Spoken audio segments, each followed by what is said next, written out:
Right breaking news చూస్తున్నాం. అఘోరి ఒక్కొక్కటిగా ఆ సంచలనమైన ఆరోపణలు ఈ రోజు బయటకు వస్తున్నాయి, వెలుగులోకి కూడా రాబోతున్నాయి.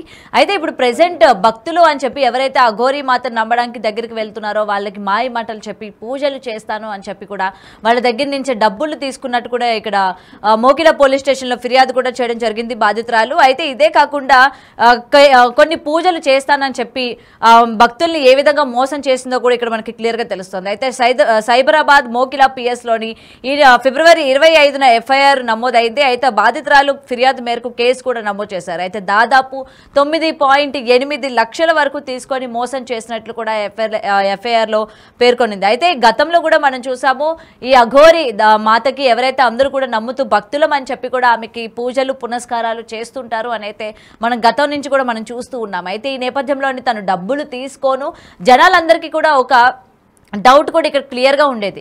ఈమె తిరగడానికి కారులోని పెట్రోల్కి డీజిల్కి అలాగే ఎక్కడికి పడితే అక్కడికి వెళ్ళడానికి ఈమెకి డబ్బులు ఎలా వస్తున్నాయి, ఈమె సర్వైవ్ ఎలాగా అనుకున్న టైంలోని ఈరోజు ఈ వార్త నిజంగా ఈమెకి డబ్బులు ఈ రూపంగా వస్తున్నాయి అన్న విషయం అయితే ఇక్కడ క్లియర్గా కనిపిస్తోంది. అయితే ఇదే కాకుండా ప్రజెంట్ తను చాలా మంది దగ్గర కూడా మోసం చేసింది అనేది తెలుస్తుంది. ప్రజెంట్ ఒక బాధితురాలు మాత్రమే బయటకు వచ్చింది. కేవలం దాదాపు 10 లక్షల వరకు అంటే 9.8 లక్షల వరకు కూడా తీసుకొని పూజలు చేస్తాను అని చెప్పి కూడా మోసం చేసినట్లు బాధితురాలు బయటకు వచ్చి ఎఫ్ఐఆర్ కేసు పెట్టినట్టు కూడా తెలుస్తుంది. ప్రజెంట్ మనం బిగ్ టీవీ స్క్రీన్ పైన కూడా ఆ ఎఫ్ఐఆర్ కేసు కూడా చూడొచ్చు. అయితే మొత్తం కూడా మన ఇక్కడ బాధితురాలి పేరు అనేది బయటికి చెప్పకూడదు కాబట్టి చెప్పడం జరగట్లేదు. అయితే సైబరాబాద్లోని కేసు నమోదైనట్టు కూడా తెలుస్తుంది. అయితే అటు 308 సెక్షన్ అలాగే 318, 351, 352 బిఎన్ఎస్ యాక్ట్ కింద అయితే కేసులన్నీ కూడా నమోదు చేసినట్టు కూడా తెలుస్తోంది. అండ్ ఇంతే కాకుండా ప్రెసెంట్ మొత్తం కూడా ఇది రిటర్న్ ఇన్ఫర్మేషన్గా రాశారు. దాదాపు 9.8 లక్షలు మాత్రం తీసుకున్నట్టయితే ఇప్పటికీ ఆ బ్యాంక్ స్టేట్మెంట్స్ అన్నీ కూడా క్లియర్గా బయటికి రావడం కూడా జరిగాయి, మనం చూస్తూ ఉన్నాం కదా. అయితే ఇక్కడ మనకి అడ్రస్లో కూడా ఎఫ్ఐఆర్లోని ప్రగతి రిసార్ట్స్ కూడా ఉంది, పొద్దుటూరు విలేజ్ దగ్గర కూడా, అండ్ శంకర్పల్లి.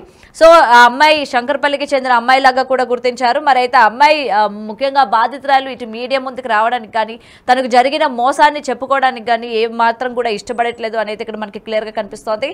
అయితే అసలు ఈ అమ్మాయి కాకుండా ఇంకా ఎంతమంది బాధితులు ఉన్నారు, ఎందుకంటే గతం నుంచి మనం చూస్తూ ఉంటాము తిను ఫేక్ అని చెప్పి కూడా కొంతమంది కొన్ని నెలలుగా వాగ్వాదం చేస్తూ ఉన్నారు, విమర్శిస్తున్నారు. అయినా సరే చాలా మంది నమ్మని పరిస్థితి మనం చూస్తూ ఉన్నాము. అటు శివాలయాల్లో కావచ్చు లేకపోతే శ్మశాన వాటికల దగ్గర కావచ్చు పూజలు చేస్తున్నప్పుడు చాలా మంది భక్తులు ఆమె దగ్గరికి వెళ్ళడం పూజలు చేయించుకోవడం మనకి ఇది మాత్రమే బయటికి తెలిసింది. కానీ నిజానికి ఏం జరిగింది అన్నది ఈ రోజు విత్ ప్రూఫ్స్తో సహా బయటకి పడ్డాయి కదా.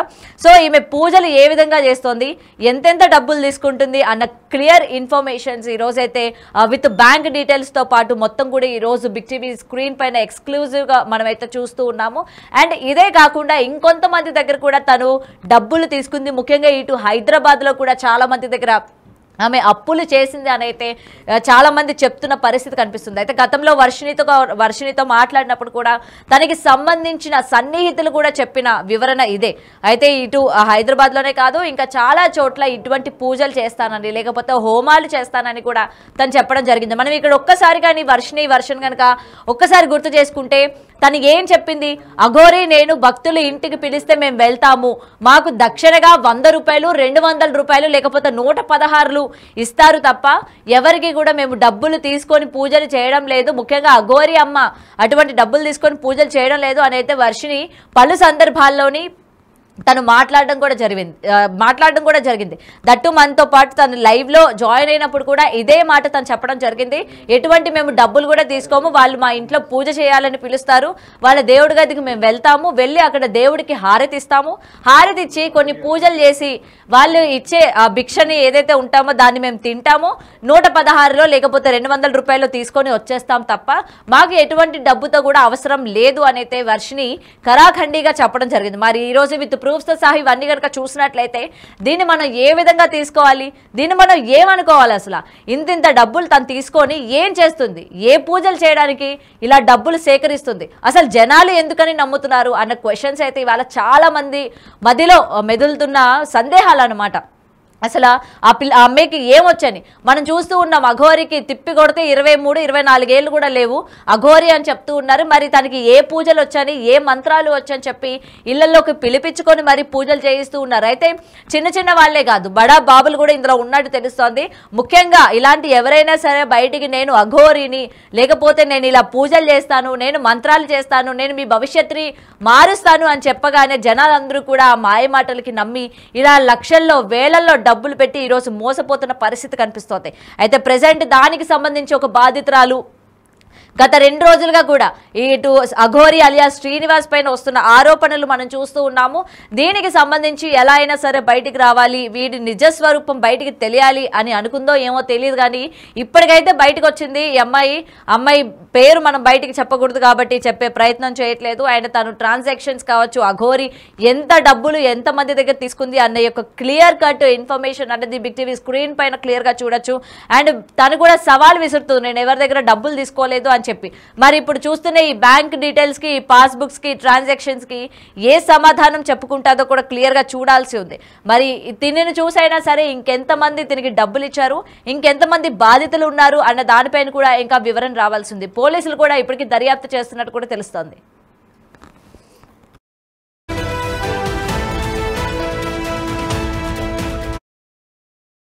రైట్. అయితే మనం బిగ్ టీవీ స్క్రీన్ పైన ఎక్స్క్లూజివ్ గా చూస్తున్నాము. జరిగిన ప్రతి ఇన్సిడెంట్ కి కూడా అఘోరి అలియాస్ శ్రీనివాస్ బయటికి వచ్చి తన వివరణ ఇచ్చుకున్న పరిస్థితులు మనం చూసాము.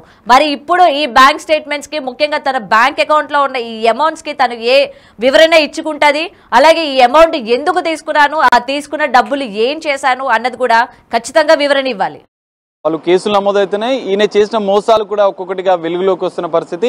మోకిలా పోలీస్ స్టేషన్లో ఫిబ్రవరి 25వ తేదీన మోసంతో పాటుగా పలు బెదిరింపులకు పాల్పడ్డ కేసు కూడా ఎఫ్ఐఆర్ నమోదైన పరిస్థితి. అయితే ఓ బాధితురాలకు ప్రత్యేక పూజలు చేస్తానని నమ్మించి ఇటు పుట్టినరోజు అని చెప్పి తనతో చనువుగా ఉంటూ తన ఇంటికి వచ్చి ఇటు ప్రగతి రిసార్ట్, శంకర్పల్లి మండలం, రంగారెడ్డి జిల్లా ప్రగతి రిసార్ట్లో ఉండే ఓ బాధితురాలు ఇంటికి వచ్చి తనతో చనువుగా ఉంటూ తన కుటుంబ సభ్యులకు సంబంధించిన అన్ని సమస్యలు తెలుసుకొని ఆమె సమస్యలన్నింటినీ దూరం చేస్తాను, ప్రత్యేక పూజలు చేయాలి, ఉజ్జయినికి వెళ్ళి ఆ పూజలన్నీ తాంత్రిక పూజలు చేస్తే మీ సమస్యలన్నీ పరిష్కారం అవుతాయంటూ ఆమెని నమ్మించి దాదాపు 10 లక్షల రూపాయలు అడగగా 5 లక్షల రూపాయలు తీసుకొని ఖర్చుల మితం అదే i20 కారులో తాను అఘోరి యూజ్ చేసే కారులోనే తమని తీసుకెళ్లినట్లుగా కూడా వారు చెప్తున్నారు, ఫిర్యాదులో పేర్కొన్నారు. 5 లక్షల రూపాయలు చెల్లించిన అనంతరం ఉజ్జయినికి తీసుకెళ్లి ఒక ఫామ్ హౌస్ లో ప్రత్యేక పూజలు చేశారు. పూజలు చేసిన అనంతరం కూడా మరో 5 లక్షలు ఇవ్వాలి, ఇవ్వకపోతే మీ పూజ భగ్నమైపోతుంది, మీకు ఫలితం రాదు అని చెప్పి మరో 5 లక్షల రూపాయలు డిమాండ్ చేసినట్లుగా కూడా ఆమె చెప్పింది. మరో 5 లక్షలు తమ వద్ద లేకున్నా కూడా వేరే వారి దగ్గర బాధితురాలు అరేంజ్ చేసి అఘోరికి సంబంధించినటువంటి అలియాస్ శ్రీనివాస్ సంబంధించినటువంటి అకౌంట్లో వేసినట్లుగా కూడా ఆమె ఫిర్యాదులో పేర్కొంది. ఈ మొత్తం డబ్బు తీసుకున్న అనంతరం కూడా మోసానికి పాల్పడి ఇలాంటి ఫలితం లేదంటూ కూడా వాళ్ళు మోకిలా పోలీసులను ఆశ్రయించారు. మనం చూడొచ్చు, ఎఫ్ఐఆర్ కాపీని కూడా మనం చూడొచ్చు. మోకిలా పోలీస్ స్టేషన్లో ఫిబ్రవరి 25వ తేదీన ఘటన జరిగింది, ఏదైతే అఫెన్స్ జరిగింది, బాధితురాలు ఎఫ్ఐఆర్లో పేర్కొన్న అంశాలను మనం ఒకసారి చూస్తే ఫిబ్రవరి 4వ తేదీన జనవరి 1న అఘోరి అలియాస్ అల్లూరి శ్రీనివాస్ తన పుట్టినరోజు కారణంతో తన ఇంటికి వచ్చి పొద్దుటూరు ఇక్కడ ప్రగతి రిసార్ట్లో ఉన్నటువంటి వారి ఇంటికి వచ్చి ఆ బాధితురాలకి మాయమాటలు చెప్పి పూజలు చేయాలంటూ వాళ్ళ కుటుంబ సభ్యుల సమస్యలన్నింటినీ తెలుసుకొని వాటన్నిటి నుంచి బయటపడాలంటే ప్రత్యేక తాంత్రిక పూజలు చేయాలి, అది ఇక్కడ కూడా కాదు ఉజ్జయినికి తీసుకెళ్లి చేయాలంటూ ఆమె నమ్మించినట్లు కూడా ఆమె ఫిర్యాదులో పేర్కొంది. ఈ మొత్తం ఘటన పైన ఉజ్జయినికి తీసుకెళ్లడం, తాంత్రిక పూజలు చేయడం, అనంతరం వాళ్ళు ఇక్కడికి వచ్చిన అనంతరం కూడా ఆ పూజకు సంబంధించిన మరికొంత డబ్బు కావాలంటూ అఘోరి డిమాండ్ చేసినట్టుగా కూడా వాళ్ళు ఫిర్యాదులో పేర్కొన్నారు. బాధితురాలు తన భర్తకు కూడా పూర్తిగా మాయమాటలు చెప్పి నమ్మించినట్లు కూడా ఆమె ఫిర్యాదులో పేర్కొన్న పరిస్థితి. ఉజ్జయినికి తీసుకెళ్లి ఫామ్ హౌస్ లో ప్రత్యేక పూజలు చేసిన అనంతరం కూడా మొదట 5 లక్షల రూపాయలు చెల్లించిన అనంతరం కూడా మరో 5 లక్షల రూపాయలు ఇవ్వాలంటూ తన బ్యాంక్ అకౌంట్ కు బలవంతంగా భయపెట్టి భయభ్రాంతులకు గురి చేసి బెదిరించి ఆమె ట్రాన్స్ఫర్ చేసినట్లు కూడా వాళ్ళు ఫిర్యాదులో పేర్కొన్నారు. ఈ మొత్తం ఘటన పైన కూడా పోలీసులు కేసు నమోదు చేశారు. ఫిబ్రవరి 25వ తేదీన BNS section 308 of 5, 318 of 1, 351 of 4, 52 BNS act ప్రకారం కేసు నమోదు చేశారు.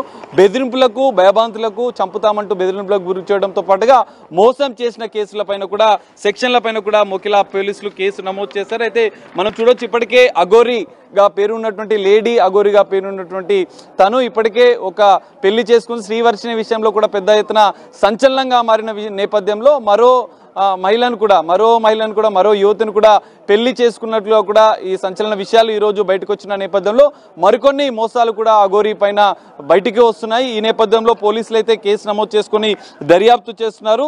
తమని ఏదైతే ఈ బాధితులు మోకిలా పోలీస్ స్టేషన్లో ఫిర్యాదు చేసిన బాధితురాలని చివరిగా తన వద్ద తల్వార్లు అంటే మారణాయుధాలు, తుపాకీ ఉన్నాయి, మిమ్మల్ని చంపేస్తా, డబ్బు ఇవ్వకపోతే అంటూ ఇష్టం వచ్చినట్లు మాట్లాడినట్లు కూడా వాళ్ళు ఫిర్యాదులో పేర్కొన్నారు. మరి ఇదే తరహాలో మరికొంతమందిని అఘోరీ మోసం చేసినట్లు కూడా పలు కేసులు బయటకు వస్తున్న నేపథ్యంలో ఇప్పటికే బాధితులు కొంతమంది బయటకు వస్తున్నారు. మోకిలా పోలీస్ స్టేషన్లో నమోదైన కేసు పైన కూడా పోలీసులు ఇంకా దర్యాప్తు కొనసాగిస్తున్నారు. ఇటు కొన్ని నాన్ బెయిలబుల్ సెక్షన్లు కూడా ఉన్నట్లుగా కూడా తెలుస్తోంది. ఇప్పటికే అఘోరీకి సంబంధించి అనేక సంచలన విషయాలు బయటికి రావడం, ఇటు శ్రీవర్షిని విషయంలో కూడా తల్లిదండ్రుల వద్ద నుంచి మాయమాటలు చెప్పి తీసుకెళ్లినట్లు కూడా కొన్ని సంచలన విషయాలు బయటకు వచ్చినాయి. ఈ నేపథ్యంలో శ్రీవర్షిని తను సొంతంగా వెళ్తున్నట్లుగా కూడా ఆమె మళ్ళీ అఘోరీ దగ్గరకు వెళ్ళడం, ఈ నేపథ్యంలో మొదట ఎవరైతే వివాహం చేసుకున్నానని చెప్పి మరో మహిళ కూడా బయటికి రావడం, తాజాగా మోకిలా పోలీస్ స్టేషన్లో తాంత్రిక పూజల పేరుతో, ఎందుకంటే జనరల్గా అఘోరీలు అంటే జనరల్గా ప్రత్యేక పూజలు చేస్తుంటారు, వారి వల్ల కొన్ని సమస్యలు పరిష్కారం అవుతాయి, కుటుంబ సమస్యలు కావచ్చు, కొన్ని ఆర్థికపరమైన సమస్యలు కావచ్చు, అన్ని తీరిపోతాయంటూ కొంతమంది నమ్ముతారు. అఘోరీలు అంటే పవిత్రంగా ఉంటారు, వాళ్ళు కొంత కట్టుదిట్టమైనటువంటి కొన్ని ప్రత్యేక పూజలు చేస్తారన్న నేపథ్యంలో ప్రజలు నమ్ముతుంటారు. కానీ ఇక్కడ లేడీ అఘోరీ అలియాస్ శ్రీనివాస్గా ఉన్నటువంటి పేరున్నటువంటి తాను గత కొన్ని రోజులుగా మనం చూడొచ్చు, ఒక 6 నెలలుగా హైదరాబాద్ నగరంలో కొన్ని తెలంగాణ తెలుగు రాష్ట్రాల్లో కొంచెం సంచలనంగా మారిన నేపథ్యంలో కొంతమంది బాధితులు ఈ విధంగా మోసపోయినట్లుగా కూడా సంచలన విషయాలు అఘోరీ విషయంలో బయటకు వస్తున్న నేపథ్యంలో మరి ఈ అంశాలు, మోసాలకు సంబంధించిన అంశాలు వెలుగులోకి రావడం, పోలీస్ స్టేషన్లలో కేసు నమోదు కావడం, మరి దీనిపైన పోలీసులు ఎలాంటి చర్యలు తీసుకుంటారనేది చూడాలి. అఘోరీ మోసాల పైన సంచలన విషయాలు బయటకు వస్తున్న నేపథ్యంలో మరి ఈ మోసం పైన ఇప్పటికే 2 పెళ్లిళ్ల పైన స్పందించిన అఘోరీ తాను మోసం చేసి ప్రత్యేక పూజలు, తాంత్రిక పూజల పేరుతో డబ్బులు తీసుకుని, ఎందుకంటే ఆమె జనరల్ గా చాలా సందర్భాల్లో అఘోరీ మాట్లాడుతూ మేము ఎలాంటి ఆర్థికపరమైనటువంటి విషయాల్లో జోలికెళ్ళాం, డబ్బులు తీసుకోము, పూజల పేరుతో మోసాలు చేయము, నేను చాలా సనాతన ధర్మం కోసం పోరాటం చేస్తున్నట్లుగా కూడా కొన్ని అనేక అంశాల్లో ఆమె స్పీచ్లు ఇచ్చింది, అనేక అంశాల్లో ఆమె చెప్పింది. కానీ ఇక్కడ దాదాపు 9,80,000 రూపాయలు ఆమె తీసుకుంది, 10 లక్షల రూపాయలు డిమాండ్ చేసింది, 5 లక్షలు ఇచ్చినా కూడా మమ్మల్ని భయభాంతులకు గురి చేసి ఉజ్జయినికి తీసుకెళ్లి తాంత్రిక పూజలు చేసి తమ వద్ద 10 లక్షలు కాజేయడంతో పాటుగా సమస్యలు పరిష్కారం కాకపోవడంతో తాము మోసపోయామని గ్రహించి బాధితులు పోలీస్ స్టేషన్లో ఫిర్యాదు చేశారు. మరి ఈ తరహా బాధితులు ఇంకా ఎవరైనా ఉన్నారా అన్న కోణంలో కూడా పోలీస్ శాఖ కూడా నిఘా పెట్టినట్లుగా కూడా తెలుస్తుంది. అఘోరీ విషయంలో ఇప్పటికే 2 సంచలన విషయాలు బయటికి రాగా, మోసాలు, తాంత్రిక పూజలతో మోసాలకు పాల్పడ్డ అంశాలు కూడా వెలుగులోకి వస్తున్న నేపథ్యంలో ఈ అంశాలపైన అఘోరీ ఎలా స్పందిస్తారనేది చూడాలి. పోలీస్ శాఖ కూడా ఇప్పటికే